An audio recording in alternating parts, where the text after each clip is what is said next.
जिस दिन ये हुआ तो ये नेशनल कॉर्बेट पार्क में शूटिंग करा रहा था अपनी, तो ये अवेलेबल मैंने 3-4 बार कोशिश की, मिला ही नहीं मुझको। 5 या 6 बजे इसका फ़ोन आया, हाँ सतपाल भाई क्या हुआ?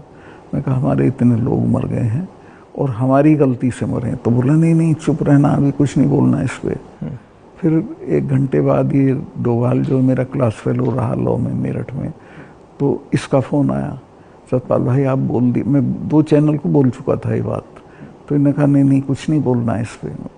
मैं कहा ठीक है, मैं समझा कुछ जांच वाँच कराएंगे, उस पर असर पड़ेगा। कुछ भी नहीं। तीसरे दिन इनका आ गया कि ये पुलवामा की शहादत को याद रखो और अब हम बालाकोट करेंगे, ये करेंगे, वो करेंगे। और अभी तक उसमें कुछ नहीं हुआ? कुछ नहीं, करना भी नहीं है इसको। पुलवामा के शहीद जिस तरह हुए थे इसलिए हुए कि उन्होंने 5 एयरक्राफ्ट मांगे थे। अगर वो मेरे से मांग लेते तो मैं इमीडिएटली कर देता। मैं तो वहाँ स्टूडेंट्स जब जम्मू में फंस जाते थे वर्ष में, उनको एयरक्राफ्ट से, क्योंकि दिल्ली में एयरक्राफ्ट इमीडिएटली मिलता है किराए पे। 4 महीने तक एप्लीकेशन उनकी पड़ी रही होम मिनिस्ट्री में, और 4 महीने बाद वो खारिज कर दी कि नहीं देंगे।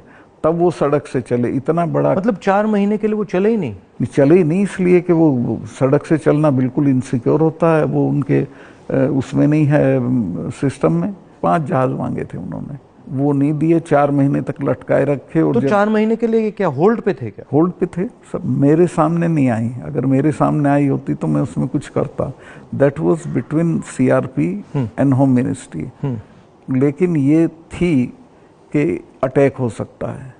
इसके अलावा वो जो गाड़ी टकराई थी वो 10 दिन से घूम रही थी वहाँ, पूरा आप समझिए कि भरी हुई विस्फोटक से। वो कैसे, मतलब इतना एक्सप्लोसिवली कैसे, मतलब ऐसे घूम रही थी? सिस्टम नहीं था ठीक से।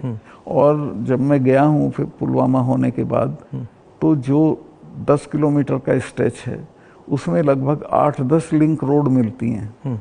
एक भी सैनिटाइज नहीं थी उस दिन।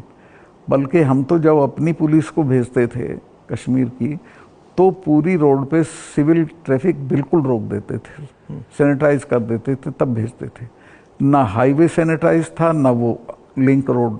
और लिंक रोड जहाँ हाईवे में मिलती है वहाँ रिवाज ये है कि वहाँ एक जिप्सी खड़ी होनी चाहिए जो उसे रोक दे कि नहीं भाई ये काफिला चला जाए सीआरपी का, तब जाना। ब्लॉक कर कुछ नहीं था, there was nothing like that. तो जब आप वहाँ गए, जैसे पॉलिटिक्स में हम ऐसी घटनाओं में जाते हैं, तो जब हम कहीं पहले पहुँचते हैं कोई माइंड में कोई फीलिंग आती है, तो इसमें आपकी क्या फीलिंग आई थी जब आप पहली बार वहाँ गए? आप मेरा यकीन करेंगे, आई वॉज इन टीयर्स। और मैंने इसको फ़ोन किया, मुझे नहीं मिला। जब 5 बजे मेरी बात हुई तो मैंने कहा हमारी गलती से हुआ ये।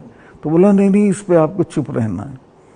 मैं चाहता था कि कुछ सर इसमें कटने चाहिए जिनकी जिम्मेवारी थी।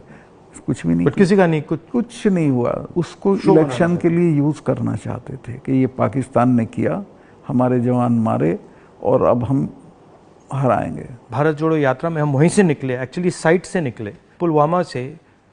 तो मुझे ये लग रहा था कि जो आपने बोला कि ऐसी जगह पे, स्ट्रेटेजिक जगह पे इतना एक्सप्लोसिव कहाँ से आ गया, कैसे आया, वो मेरे दिमाग में क्वेश्चन था। सारा पाकिस्तान से आया था, बट इतना 600-300 किलो। हाँ, ये बॉर्डर तो हमारा पोरस है, और ये इतना एक्सप्लोसिव इंडिजिनसली प्रोक्योर करते तो वो बात फैल जाती।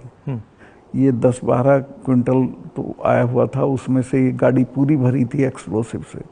और बताया मुझे जब मैं गया कि साहब ये तो 10-12 दिन से घूम रही थी गाड़ी। जो गाड़ी चला रहा था उसका भी, मालिक का, दोनों का टेररिस्ट रिकॉर्ड था। दोनों कई बार गिरफ्तार हो लिए थे, फिर छूट गए थे, फिर गिरफ्तार हुए थे, फिर छूट गए थे। अच्छा। तो उन पर कोई निगाह नहीं थी इंटेलिजेंस एजेंसीज की।